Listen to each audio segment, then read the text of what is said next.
Pertama-tama dan yang paling utama, marilah kita panjatkan puja dan puji syukur kita kehadirat Allah Subhanahu wa taala karena berkat rahmat dan karunia-Nya kita semua dapat berkumpul melaksanakan sholat subuh berjamaah lalu dilanjutkan dengan kajian Ahad pagi ini dengan keadaan sehat walafiat, tidak kekurangan apapun.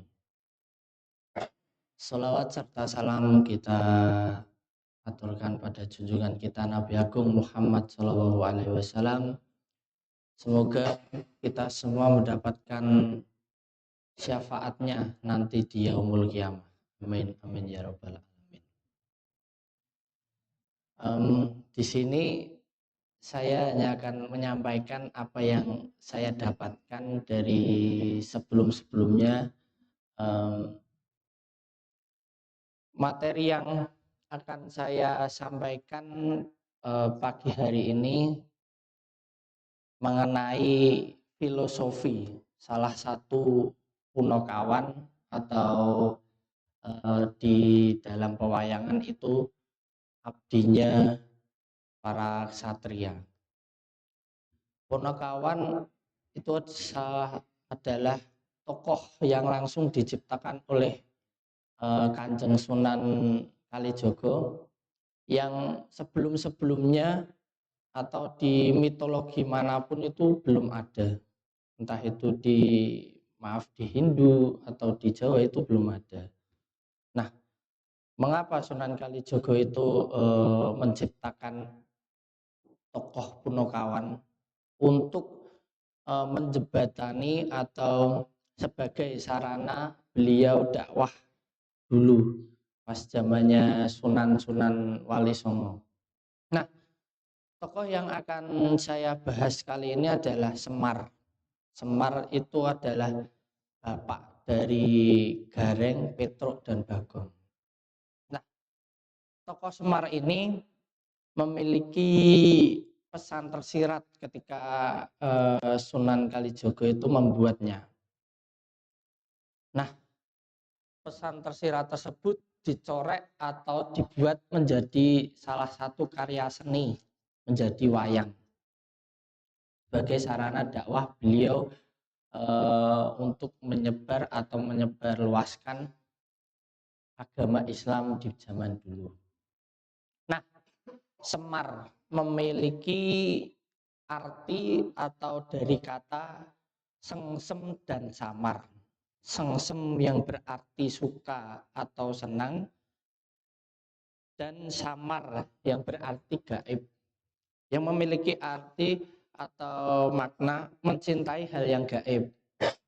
Nah, di sini Kanjeng Sunan Kalijogo memberi nama Semar itu agar atau menyimbolkan bahwa seseorang hamba yang melaksanakan segala perintah dan larangannya. Nah, untuk apa? Untuk meraih ridho dari Allah. Nah, disimbolkan menjadi Semar. Nah, tokoh baku atau wayang pakem Semar yang dulu dibuat oleh Kanjeng Sunan Kalijogo itu bentuknya kurang lebih seperti ini. Akan tetapi memiliki coret atau warna yang berbeda. Dulu yang dibuat Kanjeng Sunan Kalijogo itu Semarnya wajahnya berwarna putih, tubuhnya bulat seperti ini, tapi warna tubuhnya berwarna hitam, memiliki kuncung atau rambut yang jengil di depan gini. Nah, bentuk-bentuk tubuh tersebut tidak serta-merta dibuat oleh Sunan Kalijogo, akan tetapi memiliki pesan yang tersirat. Warna putih di muka Semar memiliki arti atau menggambarkan hati yang dan pikirannya yang bersih, yang mencerminkan di wajahnya. Nah, kenapa kok putih? Karena Semar digambarkan seseorang yang menjaga wudhunya.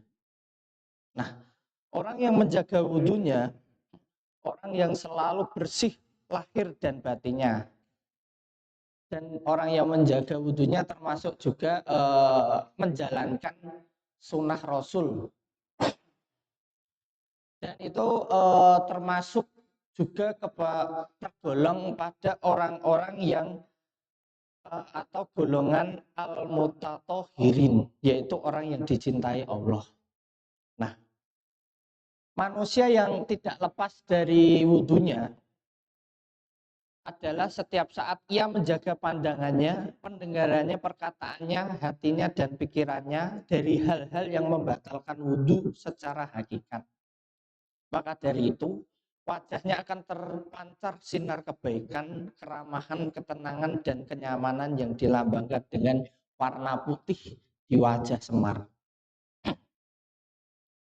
Nah, jadi sosok Pamong ini memberikan suasana yang tentram atau tenang kepada bendoronya atau juraganya. Jadi Semar ini digambarkan di pewayangan ini menjadi penasihat kesatria yang baik atau raja-raja yang baik. Nah, itu. Yang kedua, berbadan bulat. Berbadan bulat ini melambangkan bumi atau tanah, yang mengisyaratkan bahwa manusia itu asal muasalnya berasal dari saripati tanah. Nah, apa pesan yang disampaikan? Jadi manusia itu jangan sombong, harus memiliki sifat rendah hati, dan tidak boleh memiliki sifat angkuh seperti atau memiliki sifat langit. Karena kita mengingat bahwa manusia itu asal muasalnya dari tanah, dan tanah itu elemen dari bumi. Nah, makna dari warna hitam tubuhnya yaitu orang yang bekerja keras di bawah terik matahari, yang menggambarkan manusia yang selalu berjuang. Ini seperti halnya di dalam surat An-Najm ayat 39 yang berbunyi, manusia tidak akan memperoleh sesuatu kecuali jika ia berusaha. Nah, Sunan Kalijogo memberikan pesan atau isyarat bahwa manusia itu jangan hanya berdiam diri, akan tetapi bekerjalah. Untuk apa? Untuk memenuhi kebutuhannya, entah kebutuhan keluarga, kebutuhan diri, mencapai cita-citanya, mencari kenikmatan. Jadi digambarkan atau disimbolkan dengan tubuh Semar yang berwarna hitam. Nah, Kuncung Semar ini dulunya atau pakemnya itu memiliki 99 helai rambut. 99 helai ini menyimbolkan Asmaul Husna atau nama-nama baik Allah Subhanahu wa taala yang menjadikan landasan berpikir sebelum bertindak. Jadi manusia itu harus berpikir terlebih dahulu sebelum bertindak, karena Allah senantiasa memperhatikan segala tindakan kita. Dengan disimbolkan dengan kuncung yang berjumlah 99 helai tersebut. Jadi kita manusia ketika bertindak atau mengucap atau berkata itu harus selalu dihati-hati, karena selalu diperhatikan oleh Allah Subhanahu wa taala, karena Allah itu Maha melihat, Maha mendengar, Maha mengetahui. Nah, angka 9 ini juga menyimbolkan atau mengisyaratkan 9 lubang tubuh kita.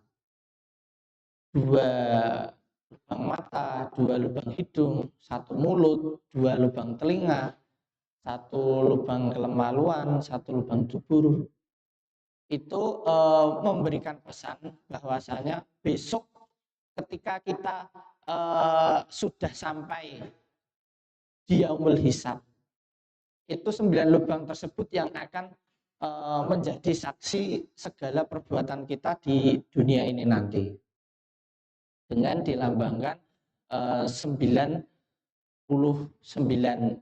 helai ini memberikan pesan bahwa kita harus senantiasa berhati-hati dalam bertindak, harus sesuai dengan perintahnya dan larangannya, agar apa, agar besok ketika kita sudah dihisab, semua lubang tubuh kita itu memberikan kesaksian yang baik-baik untuk diri kita dan membantu ketika dia hisab nanti. Nah, jari tangan, sini kan ada 2 bentuk. Yang tangan kanannya itu menunjuk, yang tangan kirinya mengepal. Nah, jari tangan kanan yang menunjuk ini melambangkan keesaan atau mengisyaratkan bahwa Semar itu mengakui bahwa Tuhan itu Maha Esa, Allah itu Maha Esa. Jari telunjuk manusia selalu diacungkan sambil mengucapkan syahadat dalam sholat untuk mengingatkan tujuan hidup manusia yang sebenarnya. Nah, Semar ini tugasnya pamong itu mengingatkan bendoro atau juragan-juragannya ketika melakukan salah atau keliru dalam bertindak. Nah, tujuannya apa? Tujuannya itu untuk dielingkan agar jalannya itu harus lurus kembali ke jalan yang benar. Ini juga sebenarnya di dalam surat Az-Zariyat ayat 56, yang berarti aku tidak menciptakan jin dan manusia melainkan agar mereka beribadah kepadaku. Ibadah ini dalam artian yang luas adalah pengabdian, penyerahan diri, dan ketundukan kepada Allah Subhanahu wa Ta'ala di dalam segala aspek kehidupan.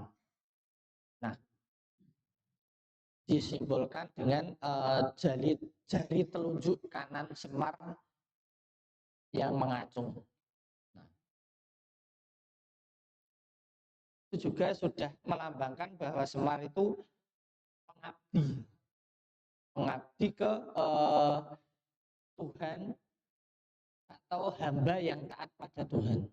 Nah, tugasnya apa? Tugasnya itu mengelingkan atau mengingatkan manusia-manusia yang ketika jalannya belok, keliru dalam bertindak, sasar susur dalane atau ke jalan yang salah, itu akan dielingkan oleh Semar kalau di dalam pewayangan. Nah, jari tangan kiri mengepal, yang berarti atau menyimbolkan berserah diri kepada Allah untuk segala urusan. Ketika Semar sudah mengelingkan atau mengingatkan kepada bendoronya atau juragannya, kok bendoronya itu tidak mau menerima nasihat dari Semar, ya udah Semar memasrahkan segalanya pada Allah, karena Semar sudah berusaha mengingatkan bendoronya itu untuk kembali ke jalan yang benar. Jadi ini memiliki pesan manusia itu harus saling mengingatkan. Ketika kok tidak bisa diingatkan, ya udah dipasrahkan saja kepada Allah. Semoga diberikan hidayah itu. Nah, jalannya Semar itu kalau di pewayangan itu sangat unik. Kenapa? Setiap 3 kali langkah ke depan, dia akan berhenti, menengok kanan kiri ke belakang. Itu memiliki pesan atau menyimpulkan dengan menengok kanan kiri ke belakang, itu menyimpulkan manusia itu harus peka terhadap lingkungan sekitar. Apakah lingkungan sekitar itu memiliki atau membutuhkan bantuan yang harus dibantu, atau juga itu menyimpulkan kepedulian terhadap sesama manusia. Maknanya kita harus memeriksa apakah orang-orang di sekitar kita ada yang perlu bantuan, ada yang belum makan, ataukah di sekitar kita sedang mengalami kesulitan atau tertimpa musibah sehingga membutuhkan pertolongan kita. Jadi kita itu tidak boleh buta akan lingkungan sekitar. Nabi Muhammad SAW bersabda, tidaklah beriman kepadaku orang yang kenyang semalaman sedangkan tetangganya kelaparan di sampingnya, padahal ia mengetahuinya. Hadis riwayat At-Tabrani. Nah, juga ada Nabi Muhammad SAW bersabda, barang siapa beriman kepada Allah dan hari akhir, hendaklah ia berbuat baik kepada tetangganya. Hadis riwayat Bukhari. Nah, jadi jalan cemar yang berhenti setiap 3 kali melangkah, menengok kanan ke kiri ke belakang, itu menyimbolkan kita sebagai manusia itu harus saling tolong menolong, karena hakikatnya manusia itu makhluk sosial yang membutuhkan satu dengan yang lain. Nah, dengan kepedulian sesama manusia akan tercipta keharmonisan dan budaya saling membantu. Dari sikap peduli juga akan lahir kedamaian, kesejahteraan dan kemajuan. Jadi ketika kita saling membantu atau peka terhadap lingkungan sekitar, orang lain itu membutuhkan bantuan kita atau tidak, itu akan menciptakan suatu kehidupan yang harmonis, rukun terhadap sesama. Nah, 3 langkah ini memiliki makna atau arti. Langkah pertama yaitu niat, langkah kedua itu ucapan, langkah ketiga itu perbuatan. Nah, setiap langkah, ketika melangkah ketiga kalinya, Semar akan berhenti. Berhenti itu menyimbolkan atau mengisyaratkan apakah langkah saya itu benar, tidak mention dari hukum atau aturan, apakah perbuatan yang saya perbuat itu sudah benar atau tidak. Jadi 3 langkah ini menyimbolkan atau memberikan pesan untuk selalu mengevaluasi diri, muhasabah diri. Langkah-langkah yang selama ini kita perbuat ini apakah sudah benar atau jangan-jangan semua langkah kita itu malah langkah yang salah, langkah kita atau perbuatan kita itu melukai orang lain. Nah, itu harus dievaluasi. Jadi makna 3 langkah, setelah itu berhenti menengok kanan dan kiri ke belakang, itu disimpulkan setiap langkah kita yang kita perbuat itu harus kita koreksi atau kita harus muhasabah diri, mengevaluasi diri, apakah selama ini perbuatan kita itu sudah benar, tidak melukai hati orang lain atau tidak melenceng dari aturan-aturan Allah. Nah, itu perintah atau larangannya, kita harus memperhatikan. Nah, Semar ini tidak memakai baju. Kenapa? Mengingat untuk tidak hanya Semar ini memberikan pesan bahwasanya jangan hanya memakai baju lahiriah, akan tetapi pakaian takwa itu juga harus dipakai. Pakaian takwa dalam Al-Quran adalah pakaian yang paling baik di mata Allah Subhanahu wa Ta'ala. Sebagaimana yang disebutkan dalam surat Al-A'raf ayat 26, yang berarti, wahai anak cucu Adam, sesungguhnya kami telah menyediakan pakaian untuk menutupi auratmu dan untuk perhiasan bagimu. Tetapi pakaian takwa itulah yang paling baik, yang lebih baik. Demikianlah sebagian tanda-tanda kekuasaan Allah. Mudah-mudahan mereka ingat. Nah, dengan ini menyimbolkan atau memberikan pesan menghambakan diri kepada Allah dengan penuh ketulusan dan kecintaan. Ketika sudah memakai pakaian takwa tersebut, apa sih yang akan didapatkan? Nah, manusia akan mendapatkan kebahagiaan, meraih kecintaan Allah dan menyelamatkannya dari azab Allah. Demikian Allah menceritakan tentang Adam dan istrinya. Nah, dan ini juga Semar tidak memakai pakaian yang dibuat oleh manusia. Ini juga memiliki makna melepas segala penyakit manusia. Apa saja? Iri, dengki, sombong, tamak, dan angkuh itu disimbolkan dengan Semar yang tidak memakai baju lahiriah atau baju yang dibuat oleh manusia.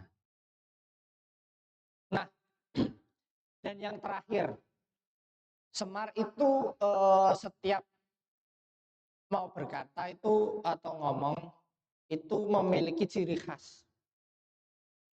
Mungkin dari Bapak Ibu sekalian kalau pernah nonton wayang mungkin atau sering nonton, berarti nggak asing dengan ucapan begegek ugeg ugeg mel sakulito langgeng. Nah, itu sebuah ucapan atau ciri khas dari Semar ketika dia sebelum memberikan nasihat kepada bendoronya. Nah, pesan yang diberikan begegek yang berarti diam, ugeg-ugeg bergerak atau berusaha, mbel-mbel itu makanan atau makan, sakulito itu sedikit, dan langgeng itu abadi atau nikmat. Nah, diartikan sebagai daripada diam, lebih baik bekerja dan berusaha untuk mencari nafkah, meskipun hasilnya sedikit, akan tetapi akan terasa nikmat, tidak kekurangan apapun.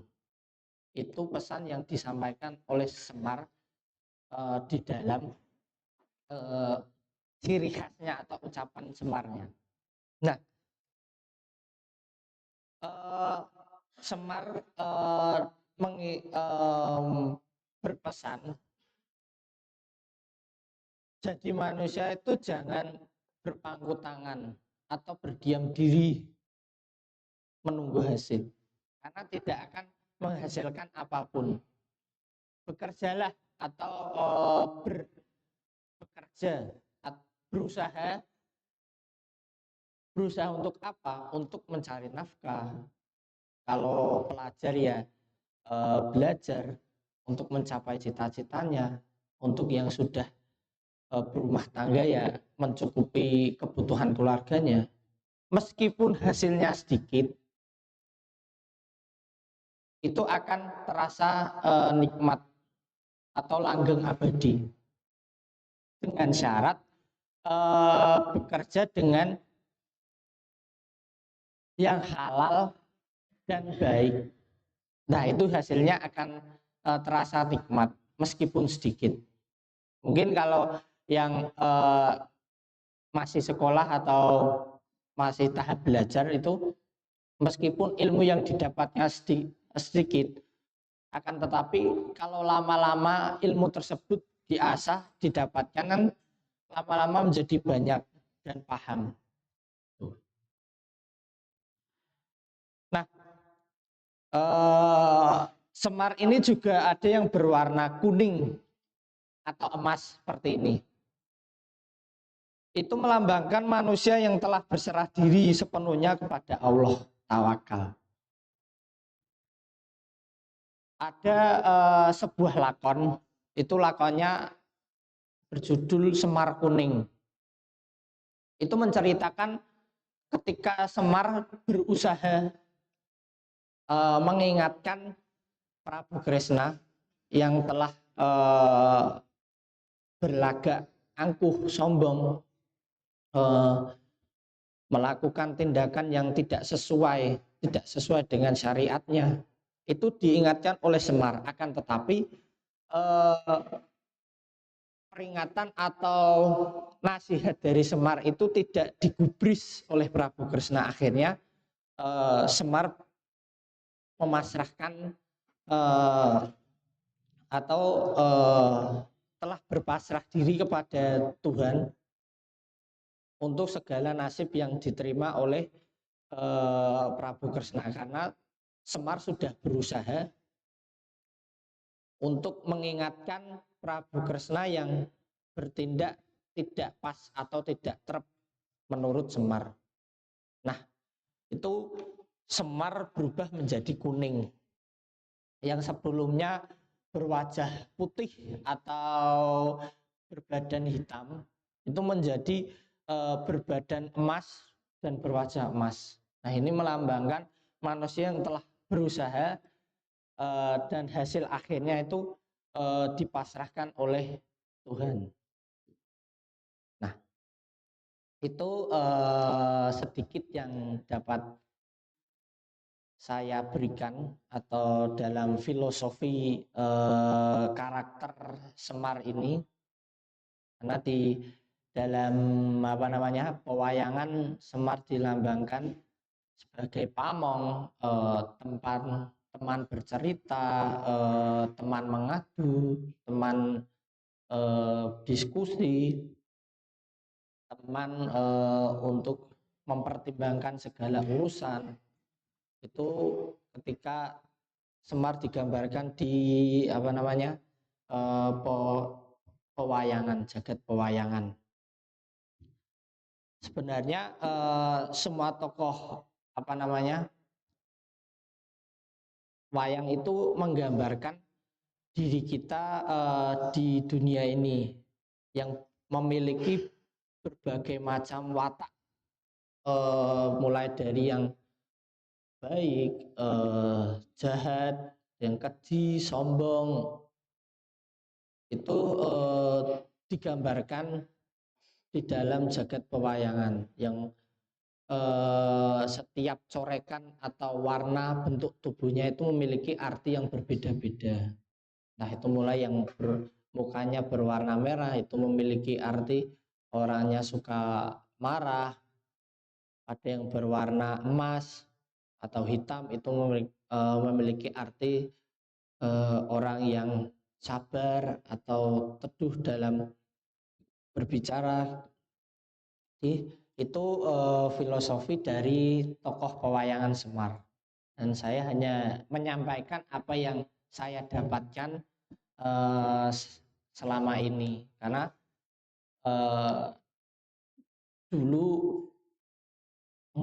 kenapa saya mengambil tokoh Semar, karena ini tokoh yang asli buatan Kanjeng Sunan Kalijogo, karena di dalam cerita Mahabharata, entah Ramayana, itu tidak ada tokoh Semar. Ini adalah tokoh fiktif yang digunakan untuk menjembatani dakwah Kanjeng Sunan Kalijogo untuk masyarakat Jawa zaman dahulu. Nah, Ini juga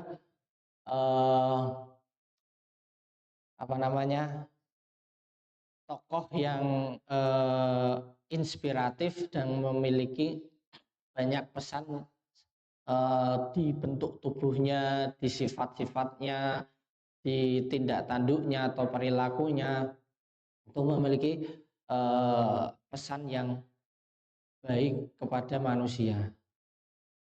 Sekian dari saya. Mohon maafnya apabila ada kesalahan atau keluputan, itu murni dari saya karena saya masih dalam tahap belajar, jadi saya mohon maaf sebesar-besarnya. Mungkin apabila ada tambahan dari bapak-bapak atau ibu-ibu, monggo. Saya cukupkan untuk sesi saya, dan saya ucapkan terima kasih ya pada Bapak Ali karena telah memberikan kesempatan saya untuk melatih dan mengutarakan atau menyampaikan apa yang telah saya dapatkan ketika saya belajar menjadi dalang. Terima kasih. Wassalamualaikum warahmatullahi wabarakatuh. Terima kasih kepada Mas luar biasa. Close untuk beliau.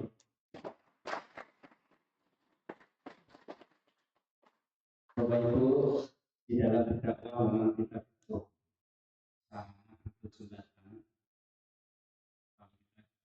Itu kadang-kadang untuk menyampaikan dakwah itu karena kalau dia di masyarakat berbeda-beda. Ada senang musik, ada yang senang gamelan.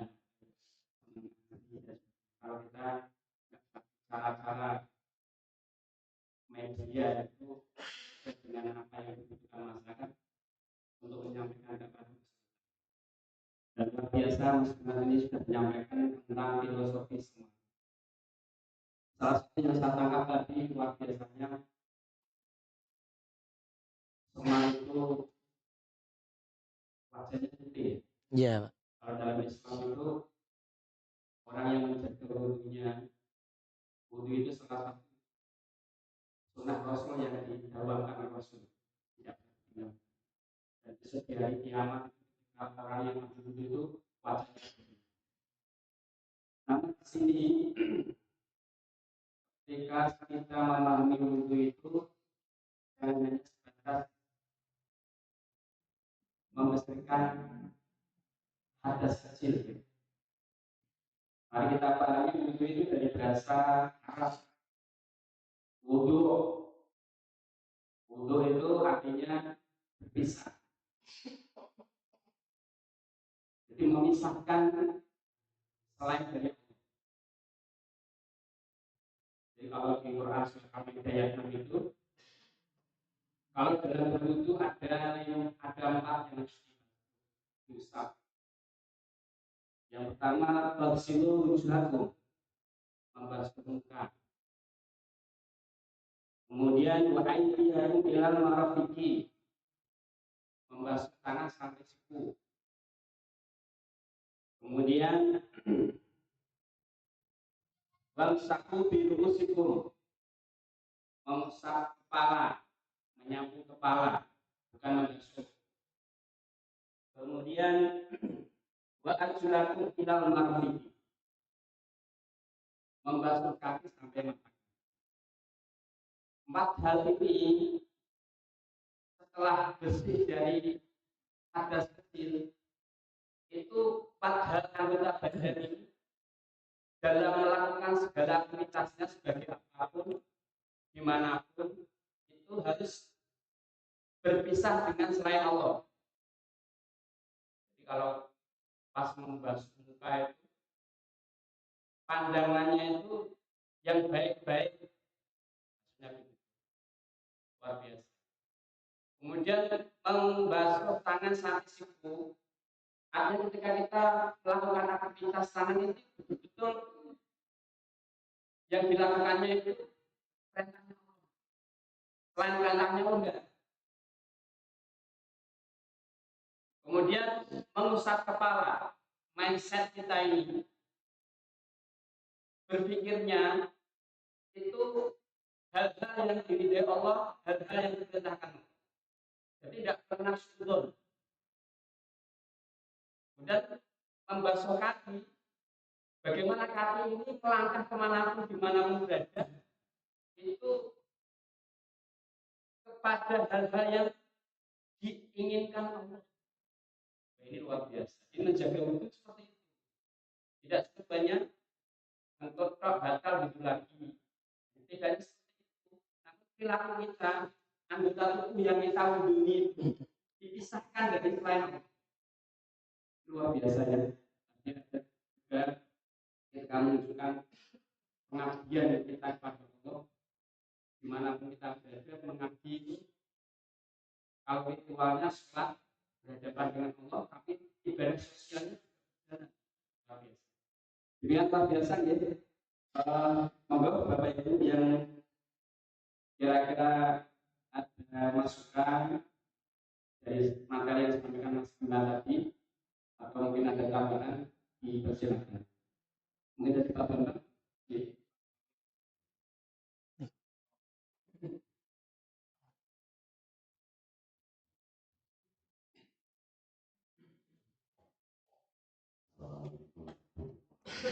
Waalaikumsalam warahmatullahi wabarakatuh.